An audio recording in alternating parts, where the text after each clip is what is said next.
Okay, so how about some variations on the select statement? So I'm going to comment out this one. And let's see what I have here. Okay, I can order by, let's say I want to sort my records. You can see these are not sorted in any, well, they are ordered by the item number, but what if I want to sort them by opening bid with the most expensive up at the top?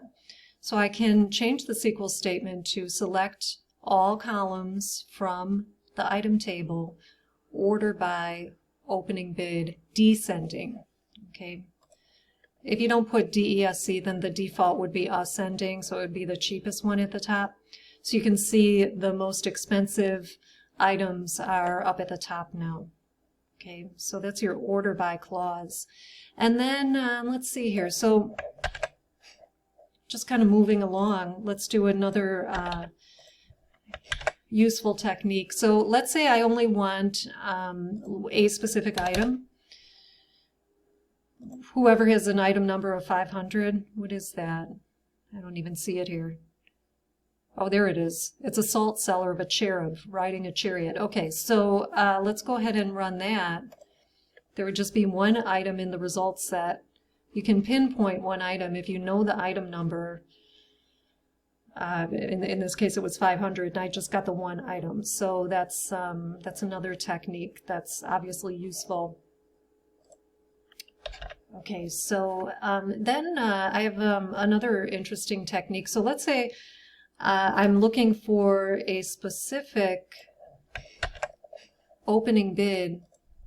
Like, let's say I'm interested in something between, well, let's say we'll have the user decide how much they want to spend. Okay, so I have a like a scanner object, which I'm calling keyboard, and then we'll ask the user, enter the minimum bid and then the maximum. So we can allow the user to pinpoint a range. So let's go see how that works. Okay, let's say at minimum I'd like to spend $100, and then maximum we'll say $600. Okay, so only 3 things fell within that range, but still it found them. Okay. What I did here, looking at the code, I'm just getting the minimum and maximum from the user, and then really using concatenation to construct that SQL statement. So we're selecting all from item where opening bid between, and notice the space there, that matters too. And then you kind of plug in the minimum, and then the word and notice the spaces, those matter. And then plug in the maximum. So we're just constructing that statement kind of one piece at a time, and that will create that range that we're looking for. Okay, let me comment that out. Now I have a wildcard technique. Let me see here, hang on. Okay, yeah, I have a wildcard technique. Let's say I want the user to be able to enter a search term. Okay, and I don't want, like, some of these descriptions are really long. No user is going to want to type out that whole thing. You can't even rely on your user to know that long description character for character. So what we can do is, well, okay, so for example, let's leave the user out of it for a moment, and we'll see if we can just use a wildcard to find anything that has the word brass in it, where the item description has brass in it. Okay, so what I've done here is select all from item where I'm converting the item description all to uppercase, and also the wildcard. That makes it case insensitive. So everything is just looking for uppercase, and everything is in uppercase. The wildcards are here. Okay, the wildcard in SQL is typically a %sign. It just means anything at all, anything under the sun, any character, any group of characters, or even nothing. And so when you sandwich a search term in wildcards, you're saying just find something with brass in it. Brass could come at the beginning, it could come at the end, it could come in the middle. Just find brass anywhere in the description. Okay, so we'll go ahead and run that, and we'll see how many brass items we found. Oh, just one brass item. Okay, I was expecting more than that, but all right. And then let's let the user try to enter something.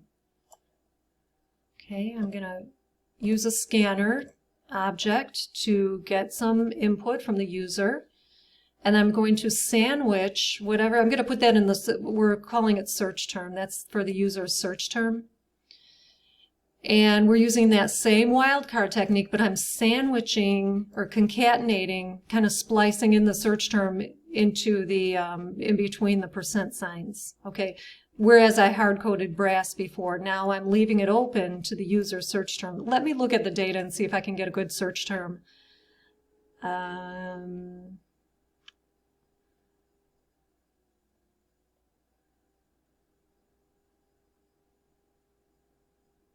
Okay, well, I guess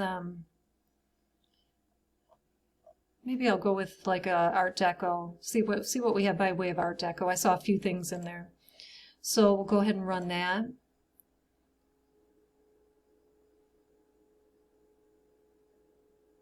Okay, I'm looking for Art Deco. Notice I didn't capitalize that, but it doesn't matter because I'm just converting everything to uppercase when I'm looking the item description as well as my search terms, so everything becomes consistent. Okay, and I got 3 hits on the Art Deco. So it's a wildcard technique. And then lastly, I think I'll do it in this video, we're going to do a join. A join is when you pull data from 2 or more tables. Now we only have 2 tables in this scenario, but let me plug the statement in here. Okay, and this is pretty well documented, so if you have to use this as a demo example when you're doing a homework assignment or something, then you have this. This is a good one. Okay, that's from the common column. So what you're doing when you're joining 2 tables is, okay, so let's say I want to display all of the item data, but instead of like a period ID, I would like to see the word Victorian or Art Deco or whatever. I want to display the period name. The problem is the period name is in the period table, not the item table. So how do I do that? We do that with a join. And a join is just another type of SQL statement. So here it is. I'm saying select item number, item description, period name, location, opening bid. Okay, notice the period name is in there. That's not in the item table. That's from the period table. No problem, okay? As long as it's there, I can name that column. So this is all the columns I want coming from both tables. Most of them are from item, but this one is from period. And then here, we're saying from period, comma, item. So we're joining the 2 tables. 2 tables. And then you have to provide the what we call the join clause. It's a where clause, but it's the join clause where you have to specify the common column between the table.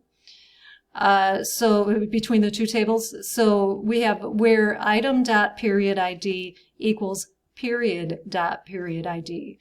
So because period ID is the common column between the 2 tables. So, and then when you qualify a table or a column name, you put the table name and then a dot. So like item dot period ID, that's qualifying that column name period ID. Period dot period ID. So we're saying, you know, where this column is equal to that other column where they have the same value. You have to do that. Otherwise you would get tons and tons and tons of redundant results. So if you run, well, maybe I'll comment that out and run it and show you. Well, you know what, this video is already getting too long. I probably won't do that. But anyway, that's the basic structure of a join. And then let me get this stuff back. This is now if we have the period name in the mix. I'll go ahead and run that.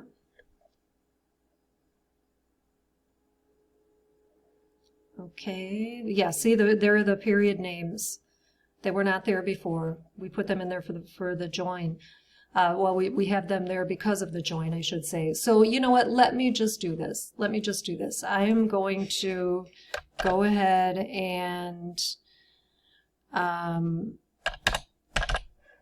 to show you what happens when you forget the join clause. So this will probably work, I'm thinking, but watch the results I get when you don't join on the common column. So 100 rows returned. That's way more data than is in those tables. So if you get like this excessive amount, yeah, I mean, how many, we have what? 20 records. So I got 5 times as many then, and it's because there are 5 periods. You're going to get this table 20 times this table, which is 100. So you get this excessive amount of rows returned. You probably forgot your join clause, so don't forget that. You need that in there. Okay, so that is it for this one, and I guess that's all.